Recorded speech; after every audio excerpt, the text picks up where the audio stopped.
지금 와서 보니 화는 상대를 벌주는 게 아니라 나를 소모시키는 일이었습니다. 하지만 젊었을 때 저는 그것을 몰랐습니다. 오히려 화를 내는 것이 필요하다고 믿었습니다. 화를 내야 제 입장을 분명히 할 수 있고, 화를 내야 상대방이 잘못을 깨닫고, 화를 내야 다시는 그런 일이 일어나지 않을 거라고 생각했습니다. 그래서 저는 자주 화를 냈습니다. 집에서, 회사에서, 길에서, 가게에서. 화낼 이유는 언제나 충분했습니다. 젊을 때 분노가 힘이라고 믿었던 이유가 있었습니다. 회사에서 일이 잘못됐을 때 저는 화를 냈습니다. 목소리를 높였습니다. 책상을 쳤습니다. 서류를 내던졌습니다. 그래야 제 분노가 전달된다고 생각했습니다. 그래야 사람들이 진지하게 받아들인다고 믿었습니다. 실제로 그랬습니다. 제가 화를 내면 사람들은 긴장했습니다. 서둘러 고쳤습니다. 다시는 그런 실수를 하지 않으려고 조심했습니다. 저는 그것을 보며 생각했습니다. 역시 화를 내야 일이 된다. 부하 직원이 보고를 잘못했을 때도 그랬습니다. 저는 호통을 쳤습니다. 이게 뭐야? 다시 해와. 직원은 얼굴이 하얗게 질렸습니다. 그리고 밤을 새워 다시 작업해왔습니다. 저는 그것이 효과적인 방법이라고 생각했습니다. 집에서도 마찬가지였습니다. 자녀가 말을 듣지 않을 때 저는 화를 냈습니다. 왜 말을 안 들어? 몇 번을 말해야 알아듣겠어. 아이들은 겁먹은 표정으로 고개를 숙였습니다. 울기도 했습니다. 저는 그것이 교육이라고 생각했습니다. 화를 내야 아이들이 배운다고 믿었습니다. 배우자와 다툴 때도 화를 냈습니다. 제 의견이 받아들여지지 않으면 목소리가 커졌습니다. 논리로 밀어붙였습니다. 때로는 과거의 잘못을 들추어냈습니다. 화를 내면 상대방이 물러섰습니다. 저는 그것을 승리라고 생각했습니다. 화를 내야 무시당하지 않는다고 느꼈던 순간들이 많았습니다. 가게에서 서비스가 마음에 들지 않을 때 저는 따졌습니다. 이게 뭐예요? 이런 식으로 장사해요? 책임자 불러요. 목소리를 높였습니다. 직원은 당황하며 사과했습니다. 관리자가 나와서 사과했습니다. 저는 그것을 당연하게 받아들였습니다. 제가 화를 냈기 때문에 대접받는다고 생각했습니다. 음식점에서 음식이 늦게 나왔을 때도 그랬습니다. 주문한 지 얼마나 됐는데 아직도 안 나와요? 짜증을 냈습니다. 종업원은 죄송하다며 서둘렀습니다. 저는 화를 내는 것이 제 권리라고 생각했습니다.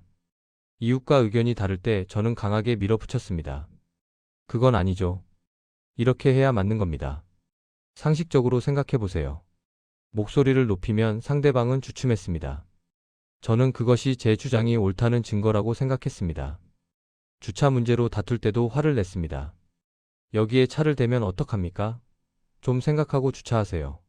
상대방이 변명을 하면 더 큰 소리로 따졌습니다. 저는 제가 정의를 실현하고 있다고 느꼈습니다. 운전할 때도 화를 많이 냈습니다. 다른 차가 끼어들면 경적을 울렸습니다. 창문을 내리고 소리쳤습니다. 신호를 늦게 출발하면 뒤에서 빵빵거렸습니다. 화를 내는 것이 정의라고 느꼈습니다. 나쁜 운전을 바로잡는 것이라고 믿었습니다. 분노가 습관이 되어버린 시간들이 쌓였습니다. 처음에는 정말로 화가 났을 때만 화를 냈습니다. 큰일이 있을 때, 중요한 일이 잘못됐을 때. 하지만 시간이 지나면서 화를 내는 것이 습관이 됐습니다. 작은 일에도 화가 났습니다. 별것 아닌 일에도 짜증이 났습니다. 음식이 조금만 짜거나 싱거워도 화가 났습니다. 이거 너무 짠데? 제대로 만든 거 맞아? 날씨가 마음에 들지 않아도 짜증이 났습니다. 왜 이렇게 더워? 살 수가 없네. TV 리모컨이 제대로 작동하지 않아도 분노가 치솟았습니다. 리모컨을 집어던졌습니다. 줄을 서 있는데 앞사람이 느리면 화가 났습니다. 전화 통화 중에 상대방 목소리가 잘 안 들리면 짜증이 났습니다. 물건을 찾다가 안 보이면 화가 났습니다. 저는 제가 왜 이렇게 자주 화가 나는지 몰랐습니다. 세상이 문제라고 생각했습니다. 사람들이 제대로 하지 않아서 화가 난다고 믿었습니다. 세상이 불편하게 만들어져서 짜증이 난다고 여겼습니다. 저는 늘 피해자라고 생각했습니다. 하지만 지금 돌아보면 문제는 세상이 아니었습니다. 제가 분노에 익숙해져 있었던 겁니다. 화를 내는 것이 제 기본 반응이 되어버렸던 겁니다. 저는 화내는 사람으로 살고 있었습니다. 그렇게 저는 수십 년을 화내며 살았습니다. 그것이 저인 줄 알았습니다. 화를 낸 순간에는 시원했습니다. 속이 뻥 뚫리는 것 같았습니다. 제 분노를 표출한 것이 후련했습니다. 상대방을 혼내준 것이 통쾌했습니다. 하지만 그 기분은 오래가지 않았습니다. 금방 식었습니다. 그리고 그 자리에 다른 감정이 찾아왔습니다. 화를 낸 뒤 관계가 달라졌던 경험들이 떠오릅니다. 자녀에게 화를 낸 날이었습니다. 아이가 성적표를 가져왔는데 기대에 미치지 못했습니다. 저는 화를 냈습니다. 이게 뭐야? 이렇게밖에 못해? 나는 널 위해서 얼마나 많은 걸 희생하는데. 목소리가 커졌습니다. 말이 거칠어졌습니다. 아이는 고개를 숙였습니다. 울먹였습니다. 죄송해요. 저는 더 화가 났습니다. 죄송하다고 다야? 앞으로 어떻게 할 건데? 아이는 대답하지 못했습니다. 그냥 눈물만 흘렸습니다. 그날 밤 저는 잠을 이루지 못했습니다. 아이의 표정이 계속 떠올랐습니다. 눈물 흘리던 모습, 고개 숙이고 있던 모습, 제가 너무 심하게 한 것 같았습니다. 하지만 이미 뱉은 말은 돌이킬 수 없었습니다. 다음 날부터 아이는 저를 피했습니다. 아침에 일어나도 먼저 인사하지 않았습니다. 필요한 말만 했습니다. 눈을 마주치지 않으려 했습니다. 학교에서 돌아와도 방문을 닫고 나오지 않았습니다. 그 거리감이 제 가슴을 아프게 했습니다. 하지만 저는 먼저 사과하지 못했습니다. 제 화가 정당했다고 믿고 싶었으니까요.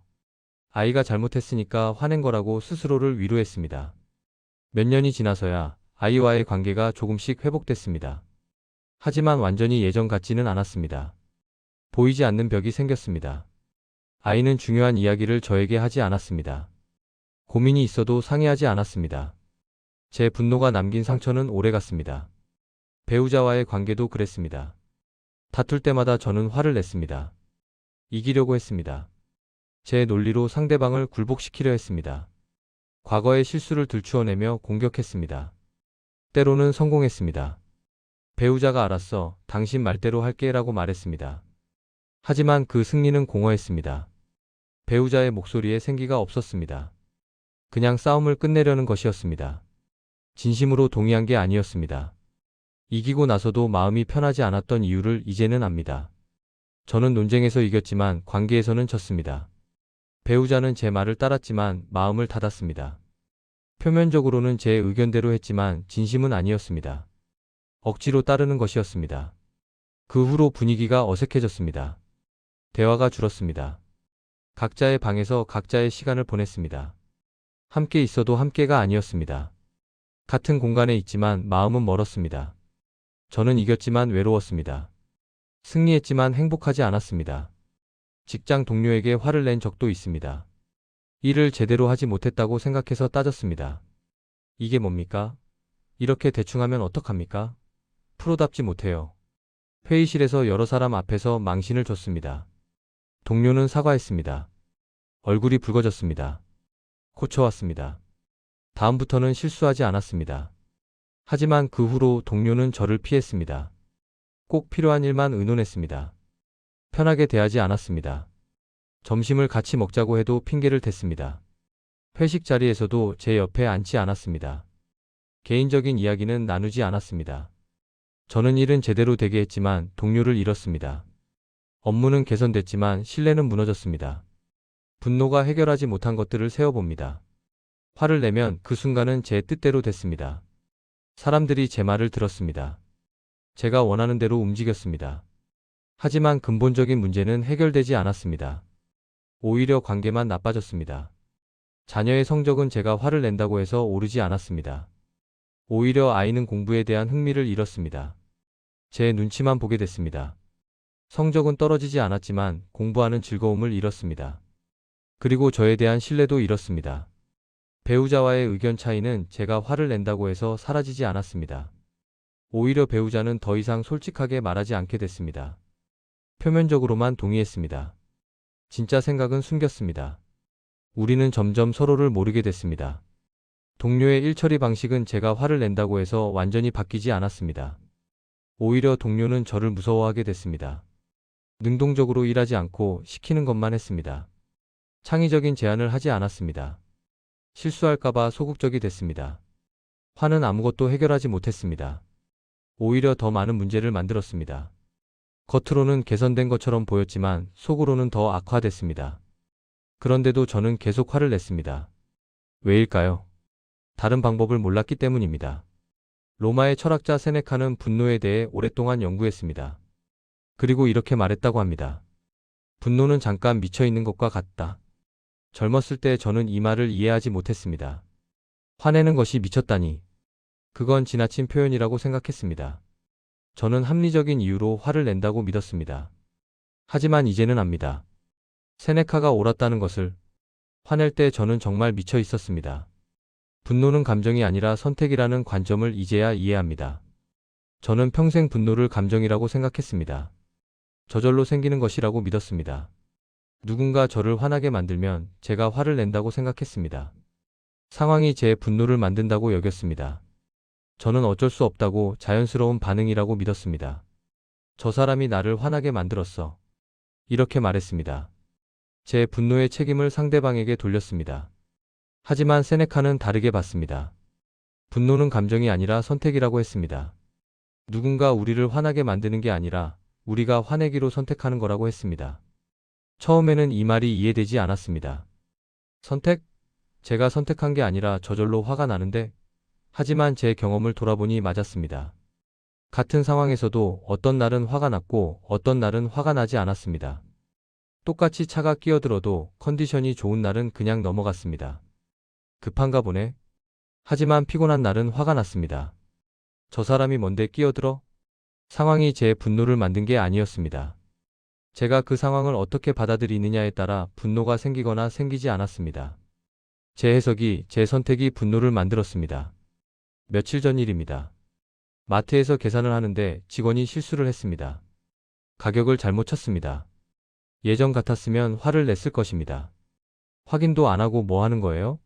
정신 차리세요. 하지만 이번에는 그냥 조용히 말했습니다. 여기 잘못 계산된 것 같은데요. 직원은 사과하며 고쳤습니다. 죄송합니다. 저는 괜찮아요. 실수할 수 있죠라고 말했습니다. 저는 화를 내지 않았습니다. 굳이 화낼 필요가 없었습니다. 그때 깨달았습니다. 분노는 제 선택이었다는 것을. 저는 화내지 않기로 선택할 수 있다는 것을. 상황이 저를 화나게 만드는 게 아니라 제가 화낼지 말지를 선택하는 것이었습니다. 세네카는 또 이렇게 말했다고 합니다.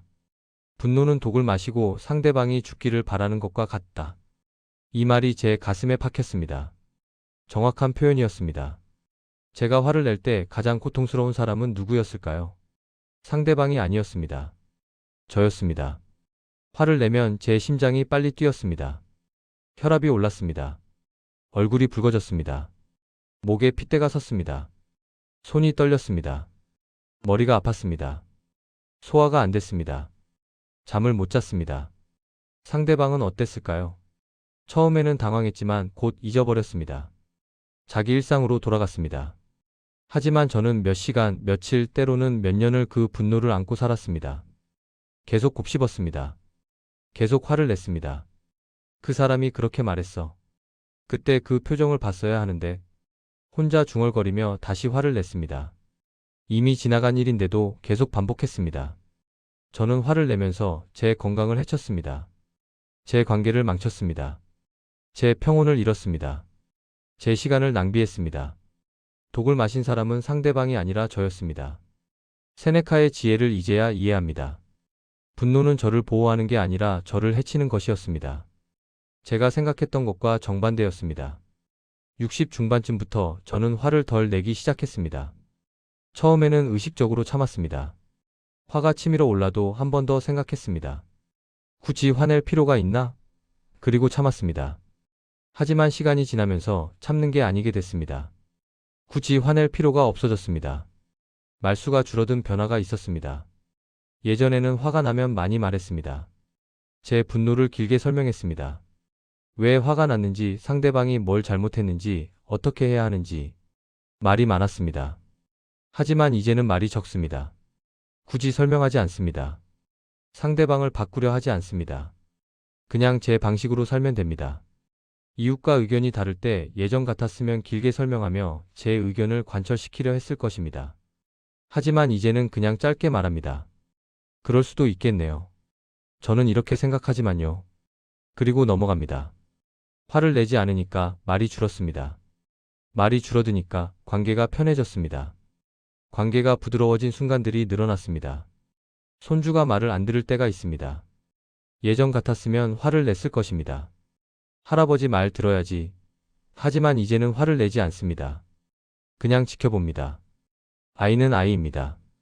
제 뜻대로 움직이지 않습니다. 그러자 신기한 일이 일어났습니다. 아이가 오히려 저를 더 따랐습니다. 제가 화를 내지 않으니까 아이는 편안해했습니다. 저와 함께 있는 것을 좋아했습니다. 배우자와의 관계도 달라졌습니다. 예전에는 의견이 다르면 다투었습니다. 누가 옳은지 가렸습니다. 하지만 이제는 다투지 않습니다. 의견이 다르면 그럴 수도 있겠네라고 하고 넘어갑니다. 화를 내지 않으니까 갈등이 줄었습니다. 갈등이 줄어드니까 관계가 부드러워졌습니다. 우리는 예전보다 더 편안합니다. 이웃과의 관계도 좋아졌습니다. 예전에는 마음에 들지 않는 것이 있으면 따졌습니다. 하지만 이제는 그냥 넘어갑니다. 굳이 따질 필요가 없습니다. 그러자 이웃들이 저를 편하게 대했습니다. 먼저 인사를 했습니다. 웃으며 이야기를 나눴습니다. 제가 화를 내지 않으니까 사람들이 저를 좋아하게 된 것입니다. 화를 참아서가 아니라 굳이 화낼 필요가 없어졌다는 깨달음을 얻었습니다. 처음에는 참는 것이었습니다. 화가 났지만 억지로 참았습니다. 그것이 힘들었습니다. 속이 끓었습니다. 하지만 시간이 지나면서 참는 게 아니게 됐습니다. 화가 나지 않았습니다.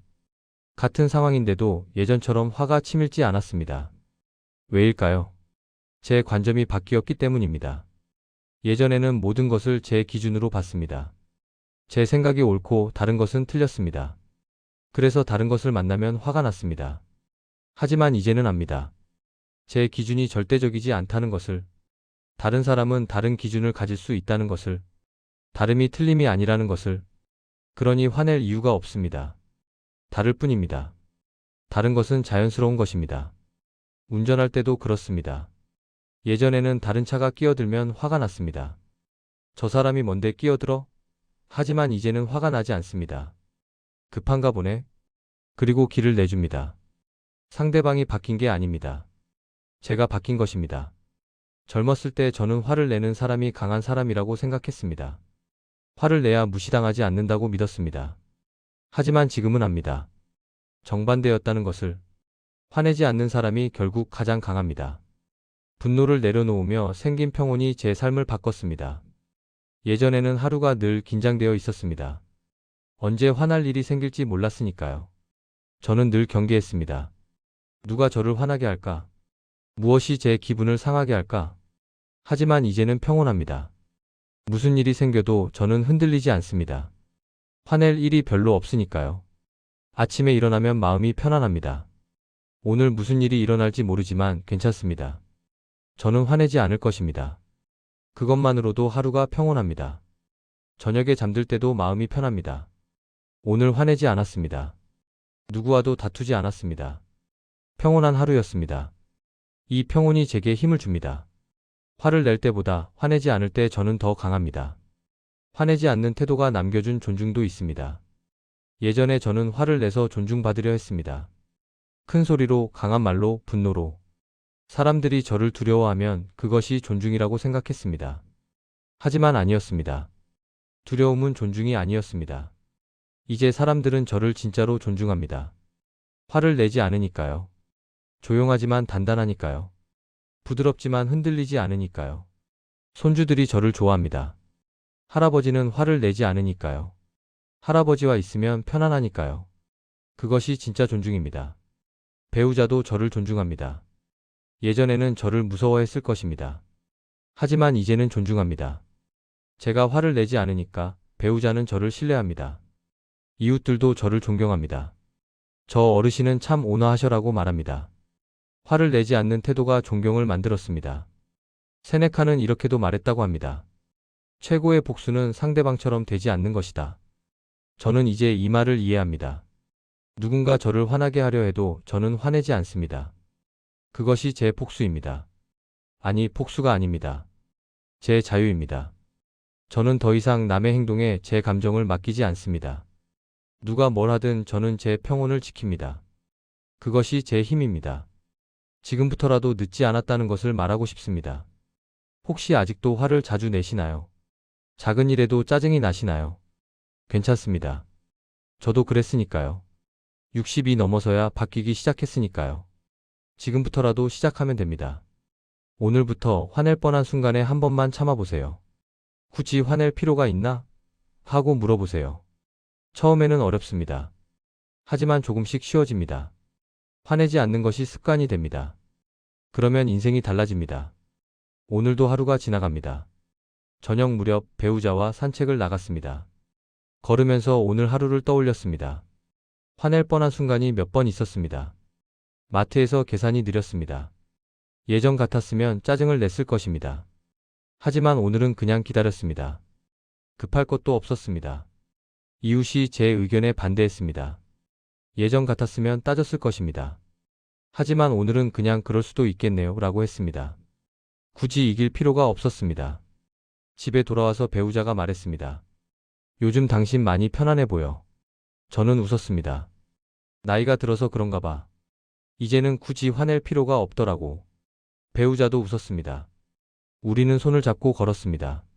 지금 와서 보니 화는 상대를 벌주는 게 아니라 나를 소모시키는 일이었습니다. 저는 평생 화를 내며 저를 소모시켰습니다. 하지만 이제는 다릅니다. 이제는 화를 내지 않습니다. 굳이 화낼 필요가 없습니다. 세네카의 말이 맞았습니다. 분노는 잠깐 미쳐 있는 것과 같습니다. 저는 평생 잠깐씩 미쳐 있었습니다. 하지만 이제는 정신이 들었습니다. 화내지 않자 인생이 달라지기 시작했습니다. 관계가 부드러워졌습니다. 마음이 평온해졌습니다. 사람들이 저를 존중하게 됐습니다. 그리고 제가 제일 강해졌습니다. 화를 내지 않는 저는 화를 내던 저보다 훨씬 강합니다. 창밖을 봅니다. 별이 빛나고 있습니다. 조용합니다. 평온합니다. 내일도 저는 화내지 않을 것입니다. 모레도 그 다음 날도 화내지 않아도 인생은 충분히 단단합니다. 눈을 감습니다. 마음이 편안합니다. 오늘 하루 저는 화내지 않았습니다. 그것으로 충분합니다.